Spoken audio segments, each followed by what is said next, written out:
Hello my dear students, welcome to Enjoy Biology with R K Mishra. तो बेटा कैसे हैं आप लोग। पिछले क्लास में हम लोगों ने कार्बोहाइड्रेट के बारे में देखा था, इंट्रोडक्शन लिया था कि कार्बोहाइड्रेट एक्चुअली में है क्या, ये कार्बोहाइड्रेट टर्म आया कहां से, क्यों कार्बोहाइड्रेट को सैकेराइड्स भी कहते हैं, कार्बोहाइड्रेट में कौन सा जनरल फॉर्मूला कब कब लगाना है, और कार्बोहाइड्रेट में जो कार्बोहाइड्रेट है वो हाइड्रेट्स ऑफ कार्बन के सिद्धांत को या प्रिंसिपल्स को ओबे नहीं करता है, और कुछ ऐसे भी कंपाउंड है जो कार्बोहाइड्रेट यानी कि हाइड्रेट्स ऑफ कार्बन की तरह हाइड्रोजन और ऑक्सीजन रखता है लेकिन कार्बोहाइड्रेट नहीं है। लैक्टिक एसिड, फॉर्मल्डिहाइड और एसिटिक एसिड और डीऑक्सीराइबोज, रेहमनोज और डिजिटॉक्सोज, ये कार्बोहाइड्रेट है लेकिन 2:1 का रेशियो ओबे नहीं करता है।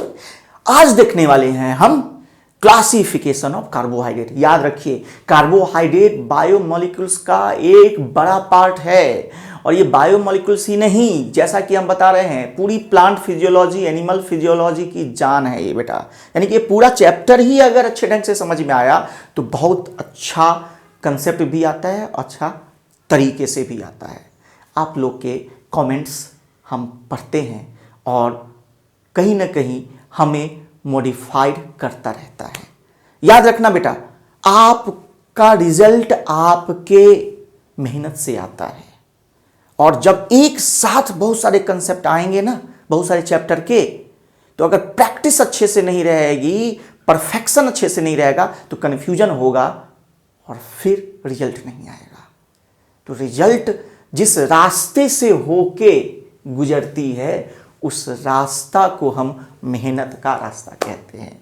तो चलिए बेटा स्टार्ट हो जाइए मेहनत करने के लिए, और हमें स्टार्ट करते हैं classification of carbohydrate.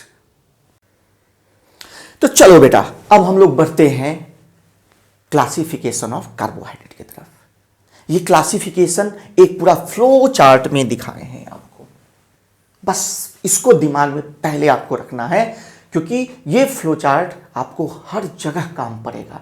Plant physiology में तो भयंकर काम है इसका, इस पूरे फ्लो चार्ट का, ठीक है। मतलब यहां पर जो भी नाम है वो आपको प्लांट फिजियोलॉजी में, स्पेशली फोटोसिंथेसिस में और रेस्पिरेशन में तो जरूर मिलेगा ही मिलेगा, और एनिमल फिजियोलॉजी में भी बहुत सारे हेट्रोपॉलीसैकेराइड के नाम आप पढ़ेंगे, ठीक है। आगे आगे जैसे चैप्टर बढ़ेगा आपको आइडिया लगेगा कि कैसे बायोमोलिक्यूल्स जो है सारे चैप्टरों का बाप है। तो चलिए कार्बोहाइड्रेट का क्लासिफिकेशन में देखिए, कार्बोहाइड्रेट और सैकेराइड्स। तो पहले आए कार्बोहाइड्रेट्स पे। कार्बोहाइड्रेट्स के बारे में हम लोग क्या जाने थे कि कार्बोहाइड्रेट हाइड्रेट्स ऑफ कार्बन है, लेकिन एक्सेप्शन क्या क्या है, डीऑक्सीराइबोज, रेहमनोज और डिजिटॉक्सोज। ये क्या है बेटा, कार्बोहाइड्रेट है लेकिन 2:1 का रेशियो हाइड्रोजन और ऑक्सीजन का नहीं है इसमें। फिर हमने क्या देखा दूसरा एक्सेप्शन, कि कार्बोहाइड्रेट नहीं है कौन, फॉर्मल्डिहाइड, लैक्टिक एसिड और एसिटिक एसिड, ये कार्बोहाइड्रेट नहीं है लेकिन रेशियो हाइड्रोजन और ऑक्सीजन का कितना है, 2:1 है। फिर हमने ये पढ़ा कि कार्बोहाइड्रेट को हम दूसरा जो है वो सैकेराइड्स कहते हैं। सैकेराइड्स यानी कि कार्बोहाइड्रेट, हाइड्रेट्स ऑफ कार्बन एक फ्रेंच टर्म से आया था, हाइड्रेटी डी कार्बोनी, और सैकेराइड ये जो टर्म है सैकरॉन ग्रीक वर्ड से डिराइव्ड है, जिसका मतलब होता है ये स्वीट या शुगर। तो कहने का क्या मतलब, सैकेराइड टर्म जो है ये शुगर के लिए यूज हुआ, लेकिन क्या सारे कार्बोहाइड्रेट स्वीट है, नहीं। तो इसके बेसिस पर स्वीट अगर है तो वो शुगर है, और नॉन शुगर है यानी कि नॉन स्वीट है। दो पार्ट्स में ब्रॉडली डिस्ट्रीब्यूट कर दिए। फिर देखिए अब आता है जो शुगर है वो दो पार्ट्स में, एक मोनोसैकेराइड्स और दूसरा ओलिगोसैकेराइड्स। एक मोनोसैकेराइड्स और दूसरा क्या बेटा, ओलिगोसैकेराइड। पहला मोनोसैकेराइड, दूसरा ओलिगोसैकेराइड, और तीसरा जो है पॉलीसैकेराइड। यानी कि कार्बोहाइड्रेट में जो शुगर होंगे बेसिकली मोनोसेक्राइड्स और ओलिगोसेक्राइड्स। ये मोनोसेक्राइड्स और ओलिगोसेक्राइड्स जो है ये सिंपल शुगर कहलाते हैं। कैसा शुगर कहलाते हैं? सिंपल शुगर कहलाते हैं। और पॉलीसेक्राइड जो है ये कॉम्प्लेक्स शुगर है। याद रखिए, पॉलीसेक्राइड ये क्या बेटा? कॉम्प्लेक्स शुगर है। ये कॉम्प्लेक्स कंपाउंड है, ये कॉम्प्लेक्स है और ये सिंपल है, यानी कि हम लोग सिंपल शुगर कहते हैं। ये सिंपल है और वो क्या बेटा? कॉम्प्लेक्स है। अब देखिए कि ये जो मोनोसेक्राइड्स है, मोनो का मतलब ही होता है, याद रखिए, मोनो का मतलब होता है सिंगल। मोनो मतलब सिंगल, यानी कि सिंपल शुगर है, सिंगल यूनिट है। मोनोसेक्राइड सिंपल शुगर है, सिंगल यूनिट है। Can not be further hydrolysed और digested. Can not be further hydrolysed और डाइजेस्टेड, यानी कि हम लोग अगर कार्बोहाइड्रेट वगैरह, हम कहते हैं ना हम लोगों ने कार्बोहाइड्रेट खाया, तो कार्बोहाइड्रेट जो हम लोग खा रहे होते हैं वो कॉम्प्लेक्स कार्बोहाइड्रेट रहता है चपाती में, चावल में, ठीक है, और वो टूटता है और टूटने के बाद अल्टीमेटली मोनोसेक्राइड बनता है। और वही मोनोसेक्राइड जो होता है बेटा हम लोगों के बॉडी में एब्जॉर्ब होता है। इसके बाद उसका ऑक्सीडेशन होता है, यानी कि रेस्पिरेशन के दौरान उसका ऑक्सीडेशन होता है और उससे एटीपी बनता है। समझ में आया? यानी मोनोसेक्राइड का फर्दर हाइड्रोलाइसिस नहीं होता है, ठीक है। और इसका जीएफ, जीएफ मतलब गर्लफ्रेंड नहीं, जीएफ मतलब general formula CnH2nOn, CnH2nOn। Cn जो है यहां पर यूजुअली 3, 4, 5, 6 और 7 तक हो सकता है, ठीक है। आया दिमाग में? अब ओलिगोसेक्राइड्स देखो, ओलिगो का मतलब ही होता है, देखा याद रखना, ओलिगोसेक्राइड्स, ओलिगो का मतलब होता है फ्यू, यानी कि कुछ यूनिट से बने हुए सेक्राइड्स। इसमें कितने यूनिट होते हैं? 2 to 10 मोनोसेक्राइड यूनिट होते हैं। कितने? 2 to 10 मोनोसेक्राइड यूनिट होते हैं। और जैसे ही 2 यूनिट रहेंगे ना तो इसमें ग्लाइकोसिडिक बॉन्ड होता है। लेकिन यहां पर हमने दिया हुआ है कौन सा ग्लाइकोसिडिक बॉन्ड? ओ ग्लाइकोसिडिक बॉन्ड। याद रखिएगा कौन सा ग्लाइकोसिडिक? ओ मतलब ऑक्सीजन ग्लाइकोसिडिक बॉन्ड, क्योंकि आप डीएनए में पढ़े होंगे एन ग्लाइकोसिडिक बॉन्ड, तो पूछता है, ठीक है, glycosidic bonds found in, options होगा ए कार्बोहाइड्रेट, ऑप्शंस बी होगा न्यूक्लिक एसिड। तो क्या करोगे? ग्लाइकोसिडिक दोनों में पाया जाता है, लेकिन कार्बोहाइड्रेट में ऑक्सीजन ग्लाइकोसिडिक रहता है, जबकि न्यूक्लिक एसिड में एन ग्लाइकोसिडिक होता है, मतलब नाइट्रोजन ग्लाइकोसिडिक होता है। वो हम लोग देखेंगे जैसे जैसे इस चैप्टर में आगे बढ़ेंगे। तो ओ ग्लाइकोसिडिक ये अंडरगोज कौन सा बेटा? हाइड्रोलाइसिस और डाइजेशन। 2 बॉन्ड है, सॉरी 2 यूनिट है, 3 यूनिट है, तो आपस में जुड़े होंगे तो एक बॉन्ड से जुड़े होंगे ना, ग्लाइकोसिडिक बॉन्ड से। तो ये जब भी डाइजेस्ट होगा तो बॉन्ड टूटेगा, ओ ग्लाइकोसिडिक बॉन्ड टूटेगा। तो इसके आधार पर 2 to 10 मोनोसेक्राइड के आधार पर बहुत सारे इसके पार्ट्स है, ठीक है। 2 यूनिट रहेगा तो डाइसेक्राइड, 3 यूनिट रहेगा तो ट्राइसेक्राइड, 4 यूनिट रहेगा तो टेट्रासेक्राइड्स। क्लियर? अब इस दोनों का प्रॉपर्टीज ओलिगोसेक्राइड और मोनोसेक्राइड का देखो, लो मॉलिक्यूलर वेट किसके कंपैरिजन में? पॉलीसेक्राइड के कंपैरिजन में। सॉल्युबल इन वाटर, वाटर क्या रहता है? सॉल्युबल रहता है। स्वीट टू टेस्ट, टेस्ट में क्या रहता है? मीठा रहता है। अब अगर हम पॉलीसेक्राइड्स में आए तो पॉलीसेक्राइड में देखो high molecular weight, tasteless, non sugar है, इसमें टेस्ट नहीं होगा। फिर आता है insoluble in water, having more than कितना यूनिट्स? 10 मोनोसेक्राइड्स, ठीक है, 10 मोनोसेक्राइड यूनिट रहता है। और बॉन्ड यानी कि 2 यूनिट के बीच में जो जुड़े हुए बॉन्ड रहेंगे वो क्या रहेंगे? ओ ग्लाइकोसिडिक, मतलब ऑक्सीजन से जुड़े हुए बॉन्ड रहेंगे, ऑक्सीजन ग्लाइकोसिडिक, है ना। 2 कार्बन के बीच में ऑक्सीजन रहेगा जो 2 यूनिट को जोड़ के रखेगा, हम लोग देखेंगे अभी। क्लियर? तो ये 3 क्लासिफिकेशन थे, मोनोसेक्राइड्स, ओलिगोसैकेराइड और पॉलीसैकेराइड। फिर हमने देखा कि किस तरह से एक शुगर जो दो पार्ट्स में डिवाइड है और एक जो नॉन शुगर ये सिंगल पार्ट में डिवाइड है। अब एक एक करके आते हैं बेटा।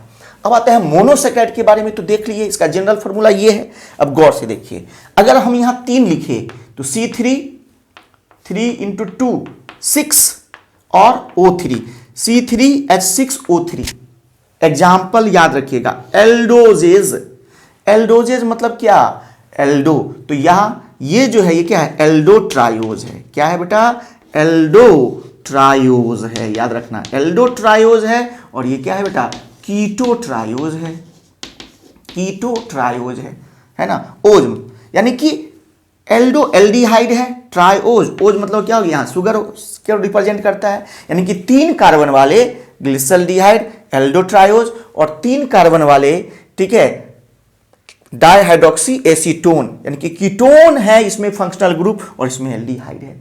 ये दोनों कंपाउंड आपको फोटोसिंथेसिस में C3 साइकिल में आपको देखने को मिलेगा और रेस्पिरेशन में, ग्लाइकोलाइसिस में तो देखने को मिलेगा ही मिलेगा। अब आता है टेट्रोज, इरिथ्रोज। इरिथ्रोज मतलब ये क्या बेटा? एल्डो टेट्रोज है। और ये क्या है बेटा? कीटो टेट्रोज है। कीटो टेट्रोज है, क्लियर? ये एल्डो टेट्रोज है और ये कीटो टेट्रोज है। उसी तरह से पेंटोज मतलब, तो ये एल्डिहाइड है तो एल्डो पेंटोज होगा और ये कीटो पेंटोज होगा। एल्डो पेंटोज का एग्जाम्पल राइबोज, ठीक है, अर्बिनोज, जाइलोज और राइबुलोज और जाइलुलोज। ये क्या है बेटा? ये कीटो पेंटोज है। ये एल्डो पेंटोज, ये कीटो पेंटोज। फिर उसी तरह से हेक्सोज, याद रखिएगा, ग्लूकोज, ग्लैक्टोज, मैनोज। क्या क्या? Glucose, galactose, mannose. ये इंपॉर्टेंट कंपाउंड है, हालांकि इसमें बहुत सारे एग्जाम्पल है, लेकिन हम केवल इंपॉर्टेंट नाम लिखे हैं, याद रखिएगा। यहां पर कीटोज, ये क्या बेटा? फ्रक्टोज, याद रखिएगा। कौन सा? Fructose, clear? अब आता है हेप्टोज। हेप्टोज मतलब क्या होता है बेटा? 7 कार्बन। हेप्टोज 7 कार्बन है, इसीलिए क्या नाम होगा? ग्लूकोहेप्टोज। और यहां पर कीटो हेप्टोज में बेटा सेडो हेप्टुलोज, सेडो हेप्टुलोज, क्लियर? कुछ प्रॉब्लम यहां तक? ये सारी चीजें आप दिमाग में बैठा के रखो। अब देखो कि having 2 unit disaccharides CnH2O n-1। अब CnH2O n-1 मतलब एक वाटर मॉलिक्यूल इससे रिलीज होगा जब 2 यूनिट जुड़ेंगे। Sucrose, lactose, maltose, trehalose, cellobiose, isomaltose, याद रखिएगा। सिर्फ नाम पहले याद रखिए, कौन कौन? Sucrose, lactose, maltose, trehalose. ये देखिए, ये याद रखिएगा, ये क्या है? ट्रेहलोज, टी है, ट्रेहलोज, सेलोबायोज, सेलोबायोज, ठीक है, आइसोमाल्टोज। ये मेन डाइसैकेराइड है जो आपको जगह जगह मिलेगा, यानी कि इसमें 2 यूनिट से मिलके बने रहते हैं, जैसे सुक्रोज, ग्लूकोज और प्लस क्या होगा? फ्रक्टोज, साखर। फिर लैक्टोज मतलब चीनी, ठीक है। सुक्रोज जो है कैन शुगर कहते हैं इसको, और सब देखेंगे जब सुक्रोज के बारे में पढ़ेंगे। लैक्टोज मिल्क शुगर, समझ गए? ये ग्लूकोज और ग्लैक्टोज से बना है। तो ये सारे जो नाम है 1 2 3 4 5 6 डाइसैकेराइड्स का नाम याद रखिएगा। यहां पर CnH2O n-1 इस फॉर्म में भी हम लिखते हैं, जहां पर 1 रिप्रेजेंट करता है कि 2 यूनिट अगर मिल रहा है मोनोसैकेराइड का तो क्या होगा? एक वाटर मॉलिक्यूल रिलीज होगा। और हैविंग 3 यूनिट्स मतलब ट्राइसैकेराइड्स। ट्राइसैकेराइड्स का जनरल फॉर्मूला क्या हो जाएगा? CnH2O n-2, यानी कि 3 यूनिट अगर मिलेंगे तो उसमें से कितने वाटर मॉलिक्यूल निकलेंगे? 2 वाटर मॉलिक्यूल निकलेंगे, यानी कि 2 वाटर मॉलिक्यूल रिलीज होगा अगर 3 से निकलेंगे तो। अब आ गया कौन सा एग्जांपल? रैफिनोज। कौन सा बेटा? रैफिनोज। फिर हैविंग 4 यूनिट्स रहेगा तो टेट्रासैकेराइड्स CnH2O n-3, यानी कि 4 यूनिट रहेगा तो 3 वाटर मॉलिक्यूल निकलेगा। इसका एग्जाम्पल क्या है? स्टैचियोज। क्या है बेटा? स्टैचियोज, स्टैचियोज। क्लियर? तो ये सारे कंपाउंड आपको 2 बार 3 बार 4 बार सिर्फ पढ़ लोगे तो दिमाग में कहीं ना कहीं किसी कोने में रहेगा। हालांकि एस्टिलोज सिर्फ पढ़ने के लिए जरूरी है, बहुत ज्यादा दिमाग में रखने की जरूरी नहीं है। अब जो रैफिनोज वगैरह है ये क्या कर सकता है? तो ये ऑप्शंस में दे सकता है। ठीक है, कि इसमें ऑप्शंस में दे देगा कि इसमें कौन मॉलिक्यूल है जो डाइसैकेराइड है, कौन मॉलिक्यूल डाइसैकेराइड नहीं है। तो वहां ये नाम अगर ऑप्शंस में दिया रहेगा तो आपको कंफ्यूजन हो सकता है। तो इसीलिए कंफ्यूजन से बचने के लिए रैफिनोज 1-2 बार पढ़ोगे, दिमाग में याद रहेगा कि 3 होता है तो भैया रैफिनोज है। यहां तक तो है, यहां तक हम कहेंगे आपको दिमाग में रखना जरूरी है। अब इसके बाद आता है पॉलीसैकेराइड्स। अब यहां देखो बेटा, जैसे ही हम पॉलीसैकेराइड्स की बात करते हैं तो यहां गौर से देखिए। अब पॉलीसैकेराइड, होमोपॉलीसैकेराइड्स, यहां देखिए क्या है बेटा? Homopolysaccharide, homopolysaccharide. होमोपॉलीसैकेराइड्स का मतलब क्या हुआ?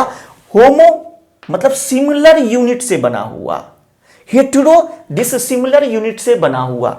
होमो का मतलब सिमिलर यूनिट, जैसे ग्लाइकेन।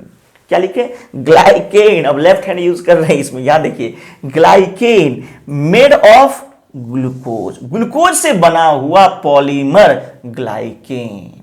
यानी on the basis of monomeric unit, monomeric unit पर पॉलीसैकेराइड, पॉलीसैकेराइड क्या है? पॉलीमर है एक। किसका पॉलीमर है? मोनोसैकेराइड का पॉलीमर है। मोनोमेरिक यूनिट मतलब क्या? मोनोसैकेराइड से बना हुआ जो पॉलीमर होगा कार्बोहाइड्रेट का, वो कॉम्प्लेक्स कार्बोहाइड्रेट होगा और उसको हम पॉलीसैकेराइड्स कहेंगे। याद रखिए। अब आता है होमोपॉलीसैकेराइड। तो होमोपॉलीसैकेराइड जो है वो अगर सिमिलर ग्लूकोज से बना रहेगा तो है ना, ग्लाइकेन। और अगर उसका एग्जाम्पल दिमाग में रखना है तो आपने पढ़ा होगा स्टार्च। स्टार्च में 2 होता है, एमाइलोज एंड अमाइलोपैक्टीन। एमाइलोज एंड एमाइलोपैक्टीन सब ग्लूकोज के हैं। फिर ग्लाइकोजेन, क्या बेटा? ग्लाइकोजेन, ये भी ग्लूकोज का बना रहता है। Floridean starch. अब कहोगे सर ये नाम कहां है? आपने पढ़ा होगा रेड एल्गी में, फ्लोरिडियन स्टार्च। रेड एल्गी में आपने पढ़ा होगा फ्लोरिडियन स्टार्च। लेमन है ना, लेमिनेरिन। देखिए लेमिनेरिन आपने पढ़ा होगा, कहां पढ़ा होगा? तो आपने पढ़ा होगा, याद कीजिए, प्लांट किंगडम में पढ़ा होगा। और प्लांट किंगडम में आप पढ़े होंगे ब्राउन अलगी में। कहां पर बेटा? ब्राउन अलगी में। फिर आता है सेलुलोज। सेलुलोज जो है ये क्या है? आप जगह जगह पढ़े होंगे, जहां भी प्लांट सेल हो गया, जहां भी अलगी का चर्चा आएगा सेलुलोज आएगा। काइटिन, एक्सोस्केलेटन और फंगस सेलुलोज। काइटिन का दूसरा नाम क्या है? Fungus cellulose. और कैलोस, याद रखिए कैलोस लेयर। आप जगह जगह पोलन ट्यूब में कैलोस लेयर, पोलन ट्यूब याद रखिए। फिर जो पोलन टेट्राड बनते हैं वो आपस में जुड़े हुए, 4 पोलन ग्रेन्स आपस में जो जुड़े रहते हैं, तो उसमें वहां पर किससे जुड़े रहते हैं आपस में? कैलोस लेयर से। तो ये क्या था? ग्लूकोज का इतने सारे पॉलीमर्स है जो अलग अलग जगह पाए जाते हैं। क्लियर? अलग अलग स्ट्रक्चरल कंपोनेंट के रूप में भी पाए जाते हैं और न्यूट्रिएंट वैल्यू भी है, जो हम आगे देखेंगे जब हम क्लासिफिकेशन करेंगे polysaccharide on the basis of function. Clear? अब आता है है ना, फ्रुक्टेन। फ्रुक्टेन कहने का मतलब इंसुलिन निकल गया। तो इंसुलिन हार्मोन है और इनुलिन जो है ये कार्बोहाइड्रेट है, यानी कि इंसुलिन प्रोटीन है। 51 अमाइनो एसिड्स कंटेनिंग प्रोटीन को हम इंसुलिन कहते हैं, जो डायबिटीज मेलिटस में वर्क करता है, उसमें इंसान है ना इंसुलिन लेता है। लेकिन यहां फ्रक्टेन का मतलब इनुलिन, ये कार्बोहाइड्रेट है। इंसुलिन इनुलिन बार बार क्वेश्चन पूछता है इससे। अब आया हेटेरोपॉलीसैकेराइड। हेटेरोपॉलीसैकेराइड में देखिए हेमीसेलुलोज। क्लियर? फिर आता है अगर हेमीसेलुलोज, आप ये नाम कहां पर सेल में आप जरूर आएगा, हेमीसेल्यूलोज के बारे में, प्लांट वगैरह के सेल वॉल में, जहां यूकैरियोटिक सेल है वहां हेमीसेल्यूलोज आएगा। अगर तो आपको अलगी का जो इकोनॉमिकल वैल्यू है वहां आएगा, और बहुत जगह अगर आएगा। पैक्टीन, पैक्टीन जो है ये क्या है बेटा, याद रखिए, पैक्टीन फ्रूट के वॉल में पाए जाते हैं। फ्रूट वॉल में पैक्टीन, यानी कि जो फ्रूट पकते हैं ना, रैपनिंग ऑफ फ्रूट जो होता है, ये पैक्टीन का लेयर डिसॉल्व होने के कारण होता है। फिर softening of pectin layer, fruit का पकना। अब आता है ये हाइलुरोनिक एसिड, है ना। हाइलुरोनिक एसिड, दो बोन के बीच में जो साइनोवियल फ्लूइड होता है वहां पाया जाता है हाइलुरोनिक एसिड। क्लियर। ओवम के चारों ओर जो पाया जाता है वो हाइलुरोनिक एसिड पाया जाता है। हिपेरिन, पता है ना, हिपेरिन एंटीकोगुलेंट है, हमारे शरीर के अंदर पाया जाता है, जो ब्लड को कोगुलेट करने, जमने से रोकता है। और कॉन्ड्रियोटिन सल्फेट, कॉन्ड्रियोटिन कहां पर, हमारे बोन में पाया जाता है। बोन में पाए जाने वाले कार्बोहाइड्रेट को हम कॉन्ड्रियोटिन कहते हैं। पेप्टिडोग्लाइकेन, है ना, पेप्टिडोग्लाइकेन मतलब बैक्टीरिया में पाए जाने वाले कार्बोहाइड्रेट। ठीक है, कहां पर, सेल वॉल में। पेप्टिडोग्लाइकेन, पेप्टिडोग्लाइकेन के लेयर पर ही ना बैक्टीरिया को दो पार्ट्स में बांटे थे, आर्की बैक्टीरिया और यू बैक्टीरिया। आर्की बैक्टीरिया मतलब सूडो पेप्टिडोग्लाइकेन, और यू बैक्टीरिया मतलब पेप्टिडोग्लाइकेन। जिसके सेल वॉल में पेप्टिडोग्लाइकेन हो उसको हम क्या बोलेंगे, यू बैक्टीरिया, और सूडो पेप्टिडोग्लाइकेन मतलब आर्की बैक्टीरिया। तो अब ये देखो, ये सारे एग्जाम्पल कितने इंपॉर्टेंट है। तो इस पूरे को आप या तो स्क्रीनशॉट ले लीजिए या अच्छे से लिख लीजिए।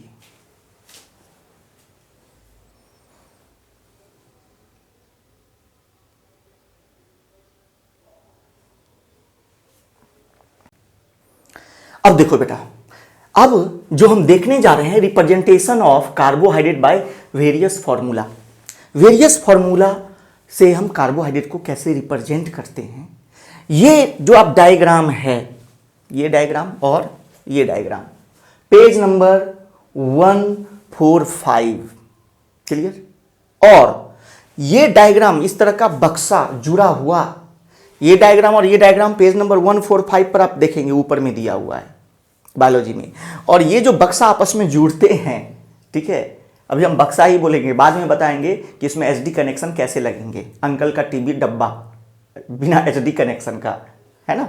तो ये जो है हेयॉर्थ प्रोजेक्शन फॉर्मूला का बहुत सारे जुड़े हुए आपको डायग्राम दिखेंगे पेज नंबर 148 में। गौर से देख लीजिए, दोनों पेज, ऊपर में 145 दिया है और नीचे में ये दिया हुआ है एनसीईआरटी का। क्लियर, ये बात अपने दिमाग में नोट कर लीजिए। ये कैसे बनेंगे, क्यों बनेंगे, ये हम अब जानते हैं बेटा।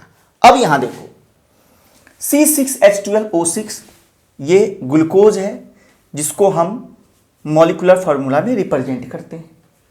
अब इसी का स्ट्रक्चरल फार्मूला में CHO CHOH, यहां देखो, अगर ये 4 हो गया, ये 4 हो गया, ये 4 हो गया, तो आया दिमाग में, तो पूरा को काउंट करोगे तो इतना ही आएगा। इसको हम बोलते हैं फिटिंग बेयर फॉर्मूला। क्या बोलते हैं, फिटिंग बेयर फॉर्मूला। अब इसको और क्या कर दिया, एक लाइन, ये एक कौन सा वर्टिकल लाइन और ये हॉरिजेंटल लाइन, जहां जहां कट कर रहा है, तो ये जो है ये 1 2 3 4 5 6 कार्बन का चेन है यहां। इस तरह के रिप्रेजेंटेशन को हम क्या बोलते हैं, फिशर प्रोजेक्शन फॉर्मूला। और जब इसको हम डब्बा बनाते हैं, है ना, यानी कि साइक्लिक फॉर्मूला, साइक्लिक स्ट्रक्चर बनाते हैं, तो इसको हम बोलते हैं हेयॉर्थ फॉर्मूला। और इस रिंग को याद रखिएगा, इस रिंग को हम बोलते हैं पायरेनोज रिंग। कौन सा रिंग, पायरेनोज रिंग, याद रखिएगा। अब यहीं से कंसेप्ट स्टार्ट होता है कार्बोहाइड्रेट का।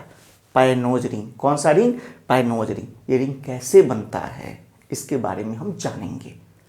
समझ गए, ये रिंग कैसे बनता है, ये आपको बायोमोलिक्यूल्स बायोलॉजी में नहीं दिया हुआ है, हाँ, लेकिन उसका एप्लीकेशंस दिया हुआ है।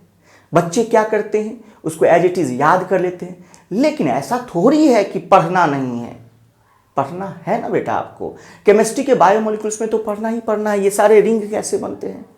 तो हम आपको ये रिंग बनाना भी सिखा देंगे और ट्रिक भी सिखा देंगे, समझ गए, जिससे अब 212, 211, 112 ये याद रखोगे, आप फट से रिंग खींच दोगे, ये जरूर हम आपको बताएंगे।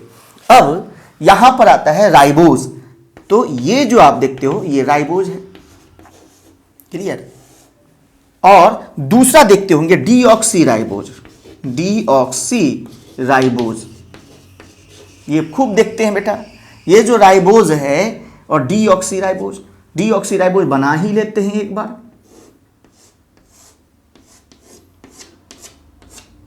ठीक है, ये OH H, यहां H OH H OH H और यहां पर CS2OH। सॉरी, डीऑक्सीराइबोज है तो एक यहां से ऑक्सीजन निकाल दिए। ठीक है, ये आपको पता है कि ये डीऑक्सीराइबोज DNA में यूज होते हैं और ये राइबोज तो RNA में यूज होते हैं। ठीक है, आए दिमाग में, राइबोज कहाँ यूज होते हैं बेटा, RNA में यूज होते हैं। और कहाँ यूज होते हैं, ATP में यूज होते हैं। तो राइबोज वेरियस जगह यूज होते हैं, आया दिमाग में, बहुत सारे कंपाउंड्स में ये यूज होते हैं। वहां ये स्ट्रक्चर आपको देखने को मिलेगा, ये और ये स्ट्रक्चर तो आपको DNA में आराम से देखने को मिलेगा।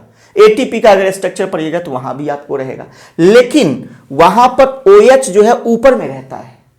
तो अगर OH ऊपर में रहेगा तो कौन सा फॉर्म कहलाएगा, OH नीचे रहेगा तो कौन सा फॉर्म कहलाएगा। ये सारे क्या होते हैं इसके बारे में हम पढ़ेंगे। ठीक है, और ये सब NCERT में है, बायोलॉजी में और केमिस्ट्री दोनों में है। बायोलॉजी में सिर्फ स्ट्रक्चर दिया हुआ है, उसका एप्लीकेशन भी दिया हुआ है। ठीक है, पेज नंबर 148, जैसा कि पिछले में हम बोले थे अभी। और हम लोग सीखेंगे कि बनता कैसे है। यहां गौर से देख लीजिए, ये जो रिंग है, इस रिंग को हम यहां दिमाग में रखिए, दोनों रिंग जो है इसको हम बोलते हैं फ्यूरेनोज रिंग, फ्यूरेनोज रिंग। क्लियर, एक पायनोज रिंग और एक फ्यूरेनोज रिंग। आया दिमाग में कुछ प्रॉब्लम। अब आप देखते हो कि अब ये दो फॉर्म में होते हैं। अगर यहां देखो, ये अगर OH यहां पर आपको बता देते हैं, ये OH नीचे है तो यहां कैसा ग्लूकोज है, OH अगर नीचे है, याद रखिए OH नीचे है तो इस ग्लूकोज का नाम कैसा होगा बेटा, अल्फा ग्लूकोज। क्या है नाम इसका, अल्फा ग्लूकोज, याद रखिएगा। और अगर यही डायग्राम है, यही सब कुछ है, यहां पर हम OH ऊपर रखे, H रखे, H रखे, OH है, H है, OH है, OH है, H है, H है, और यहां क्या है, CS2OH है। तो OH ऊपर हो गया तो ये उसको हम बोलते हैं बीटा ग्लूकोज, बीटा ग्लूकोज। ठीक है, उसी तरह से यहां देखिए, अगर ये सेम एज इट इज, कुछ डिफरेंस नहीं है, O इधर कर दो, यहां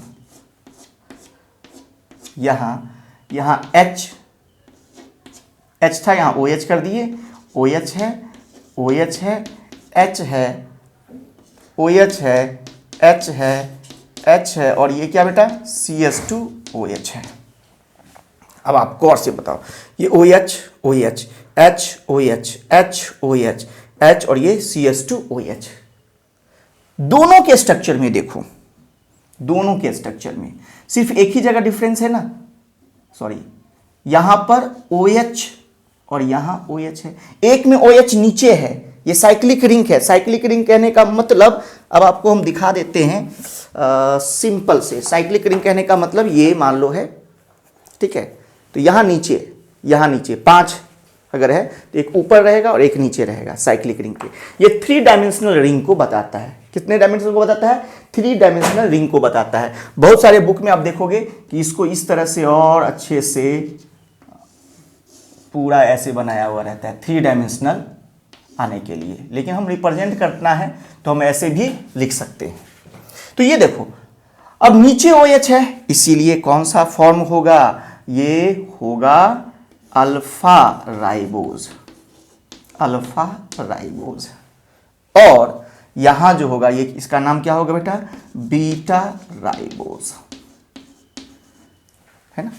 यानी कि 2 फॉर्म हो गया ना रिंग, एक अल्फा और एक बीटा।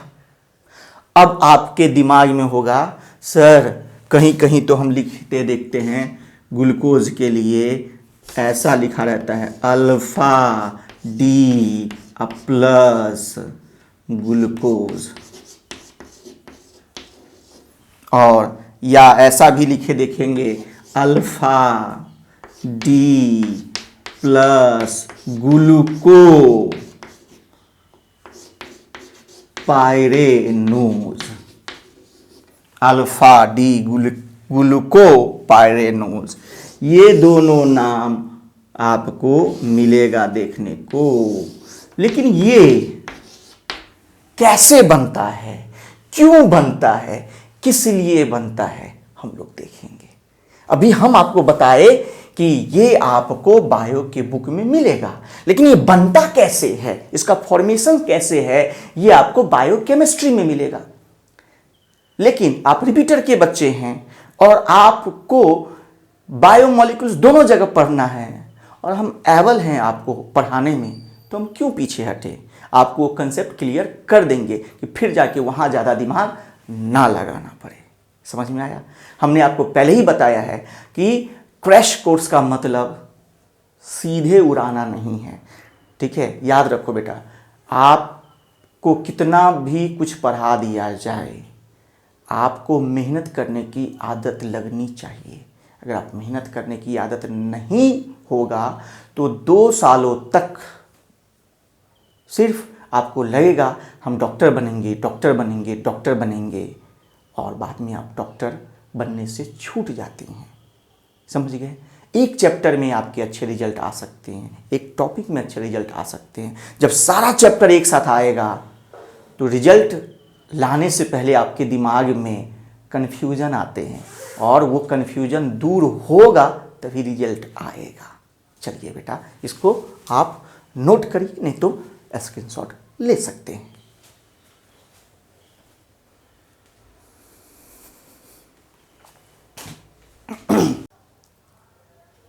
अब देखो बेटा, ये 4 कंपोनेंट, या आप कह सकते हो 4 कंसेप्ट याद रखिए, D form and L form. D मतलब डेक्स्ट्रो और एल मतलब लीवो। यहां डी जो है किसके लिए यूज है, याद रखिए, डेक्स्ट्रो, और ये एल किसके लिए है, लीवो, ठीक है। डेक्स्ट्रो और लीवो फॉर्म, ये अल्फा एंड बीटा, अल्फा और बीटा फॉर्म, ठीक है, ये याद रखिए। इसके बाद है कायरल कार्बन। कायरल कार्बन का मतलब वो कार्बन जिसकी पूरी वैलेंसी, मतलब कह सकते हैं कोवैलेंसी, कार्बन की अगर कहना होगा अच्छे ढंग से तो हम कहेंगे कोवैलेंसी, यानी कि सारे के सारे कोवैलेंसी, ठीक है, या वैलेंसी भी कह दो, किससे सेटिस्फाइड होगा, अलग अलग ग्रुप से, तो वो क्या कहलाएगा, कायरल कार्बन। क्या कहलाएगा, कायरल कार्बन। और अगर compound having chiral carbon, compound having chiral carbon, having chiral carbon, ठीक है, तो क्या होगा, ऑप्टिकल एक्टिव होगा, ऑप्टिकली एक्टिव होगा, ठीक है।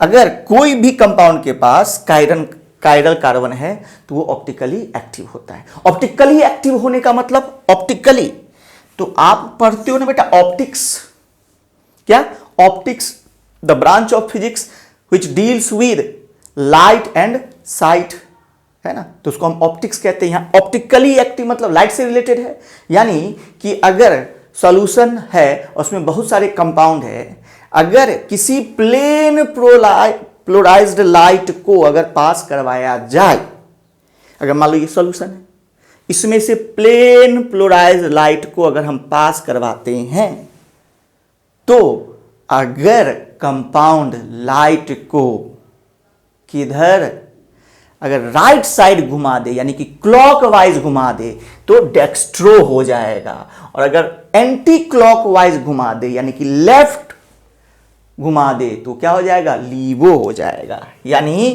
कि याद रखिएगा कि अगर कंपाउंड है और अगर ये क्या करता है, अच्छे ढंग से दिमाग में पूरा फिट कर लीजिए, ये कंपाउंड है और ये टर्न करता है, टर्न्स लाइट, लाइट कैसा, प्लेन प्लोराइज्ड लाइट, याद रखिए कैसा, प्लेन प्लोराइज्ड लाइट, टर्न्स अगर राइट किया तो वो हो जाएगा डेक्स्ट्रो, है ना, समझ गए, राइट और क्लॉकवाइज कहेंगे, क्लॉकवाइज कहेंगे, और अगर लेफ्ट किया, लेफ्ट अगर उसको टर्न किया तो वो हो जाएगा लीवो, मतलब एंटी क्लॉकवाइज।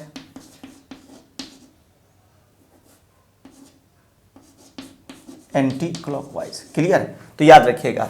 तो काइरल कार्बन अलग अलग कंपाउंड है और उसमें उसके वैलेंसी अलग अलग डिफरेंट ग्रुप से सेटिस्फाइड है, तो उसको हम कहते हैं काइरल कार्बन। काइरल कार्बन होगा तो ऑप्टिकली एक्टिव होगा। ऑप्टिकली एक्टिव का मतलब प्लेन प्लोराइज लाइट को अगर कोई कंपाउंड राइट साइड घुमाता है तो, या क्लॉकवाइज घुमाता है तो डेक्स्ट्रो कहलाएगा, है ना, और अगर लेफ्ट साइड घुमाएगा तो लीवो कहलाएगा। आपने पढ़ा होगा फिजियोलॉजी में डेक्स्ट्रोकार्डियल कंडीशन। जनरली हार्ट जो होता है वो लेफ्ट साइड में प्रेजेंट रहता है, लेकिन किसी किसी पीपल में हार्ट राइट साइड में प्रेजेंट रहता है, उस पीपल को हम कहते हैं डेक्स्ट्रोकार्डियल। क्या कहते हैं, डेक्स्ट्रोकार्डियल, यानी कि हार्ट राइट साइड में कुछ में, है ना, पाया जाता है। जनरली हार्ट क्या होता है, लेफ्ट साइड में। तो याद रखिएगा, यहां भी दिमाग में रखिएगा, डेक्स्ट्रोकार्डियल मतलब उसका हार्ट कहां प्रेजेंट है, राइट साइड में। यहां पर डेक्स्ट्रो का मतलब अगर राइट साइड घुमाएगा लाइट को, कौन सा लाइट, प्लेन प्लोराइज्ड लाइट, ये ऑप्टिकल आइसोमेरिज्म ये आपने पढ़ा होगा, तो डेक्स्ट्रो कहलाएगा। अगर लेफ्ट घुमा दिया तो लीवो, मतलब एंटी क्लॉकवाइज घुमाया तो लीवो, जिसको रिप्रेजेंट करते हैं, याद रखिएगा, स्मॉल डी से रिप्रेजेंट करते हैं। बहुत जगह कैपिटल डी रहता है जो गलत है। कैपिटल डी का रिप्रेजेंटेशंस का मतलब अलग है, स्मॉल डी या प्लस से। आपके एनसीईआरटी में, केमिस्ट्री वाले एनसीईआरटी में प्लस और माइनस यूज किया है, ठीक है। अब आया अल्फा और बीटा फॉर्म। ये अल्फा और बीटा फॉर्म अभी बताए हैं कि अगर ये साइक्लिक फॉर्म में पाया जाता है, ये ठीक है, ये क्या होता है, साइक्लिक फॉर्म में। ये एनोमर्स कहलाते हैं। ये क्या कहलाते हैं बेटा, एनोमर्स। ये क्या कहलाते हैं, एनोमर्स, यानी कि ये कार्बन, यानी कि फर्स्ट कार्बन, ये फर्स्ट कार्बन, ये कार्बन जिसको हम बोलते हैं एनोमेरिक कार्बन। कौन सा कार्बन बेटा, एनोमेरिक कार्बन, एनोमेरिक कार्बन कहते हैं इसको।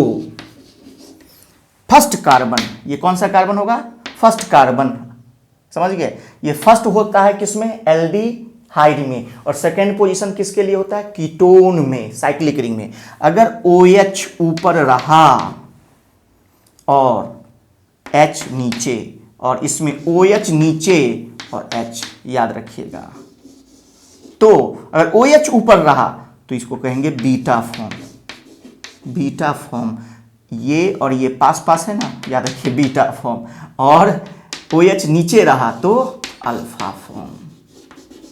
ये है ना, एनोमेरिक मेंबर्स है, ठीक है, यानी कि ये एक दूसरे का क्या है, एनोमर्स है। यानी कि इस सब पोजीशन पर सेम रहेगा, सिर्फ इसी पोजीशन पर OH और H का जो रोटेशन है वो अपोजिट होगा, तो उसको हम बोलते हैं एनोमेरिक कार्बन, एक अल्फा फॉर्म और एक बीटा फॉर्म। क्लियर? तो ये 3 चीज समझ गए। अब आते हैं डी फॉर्म, याद रखो। अभी हम क्या बोले हैं आपको कि यहां देखिए, इस कार्बन को गौर से देखिए, ये कैसा कार्बन है। यहां से देखिए, ये जो है CHO एक अलग ग्रुप है, ये क्या है, एक अलग ग्रुप है, ये एक अलग ग्रुप है और ये एक अलग ग्रुप है। इस कार्बन की बात करेंगे, इस कार्बन में ये अलग ग्रुप है, ये अलग ग्रुप है, ये अलग ग्रुप, तो ये कैसा कार्बन हो गया, कायरल कार्बन हो गया। कैसा कार्बन हो गया, कायरल कार्बन हो गया। क्लियर? कायरल कार्बन हो गया, याद रखिएगा। तो ये डेक्स्ट्रो भी होगा और लिबो भी होगा। सर डी का फॉर्म क्या है? डी फॉर्म का मतलब है, यहां गौर से देखिए, याद रखिएगा, डी फॉर्म का लास्ट कायरल कार्बन। कौन सा कार्बन बेटा? Last chiral carbon. अब इसमें 3 ही है, ठीक है, तो एक ही, और कायरल कार्बन भी एक ही है, तो इसमें एक ही कार्बन है, क्योंकि ये तो कायरल कार्बन नहीं होगा। क्योंकि अगर गौर से देखो कि यहां पर हम क्या लिख सकते हैं, ये यहां लिख सकते हैं H और यहां लिख सकते हैं H और यहां लिख सकते हैं OH। तो अब गौर से देखो, ये दोनों तो सेम हो गया ना, तो कायरल कार्बन ये नहीं हो सकता है। तो कायरल कार्बन सिर्फ एक ही है, ये तो एल्डिहाइड है, मतलब कैसा है, फंक्शनल ग्रुप है। तो याद रखिएगा, मतलब CH2OH से पहले का कायरल कार्बन पर अगर OH किधर रहे, राइट हैंड साइड रहे, राइट हैंड साइड रहे, तो कौन सा फॉर्म, डी फॉर्म। कौन सा फॉर्म, डी फॉर्म, याद रखिए। और अगर इस कायरल कार्बन पर OH जो रहे, ये कहां साइड है, लेफ्ट हैंड साइड रहे, ठीक है, आया दिमाग में, कहां रहे, लेफ्ट हैंड साइड रहे, तो कौन सा फॉर्म, एल फॉर्म। याद रखिएगा, कायरल कार्बन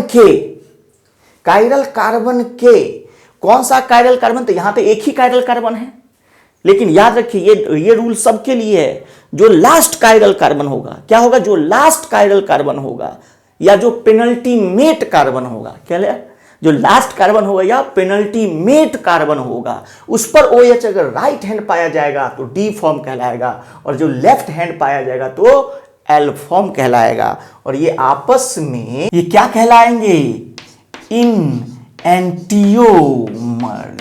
इन एंटियोमर्स आप पढ़े होंगे स्टीरियोआइसोमेरिज्म में, ये सारे पढ़ाए जाते हैं। इन एंटियोमर्स यानी कि D and L form, capital D और एल फॉर्म क्या, इन एंटियोमर्स हैं। और ये स्मॉल डी और स्मॉल एल डेक्स्ट्रोलिबो है। तो ये सब कंसेप्ट जो है बेटा एकदम दिमाग में रखिए, नहीं तो खतरनाक हो जाता है और आपको कंफ्यूजन होना स्टार्ट होता है। समझ गए? अब आप जवाब दे सकेंगे कि डी फॉर्म क्या है, एल फॉर्म क्या है, कायरल कार्बन क्या है, अल्फा फॉर्म क्या है, बीटा फॉर्म क्या है, ये सारे कंसेप्ट। तो ये 4 बेसिक कंसेप्ट हैं, इसके आधार पर ही सब कुछ निर्भर है। तो पहले इसको लिख लीजिए।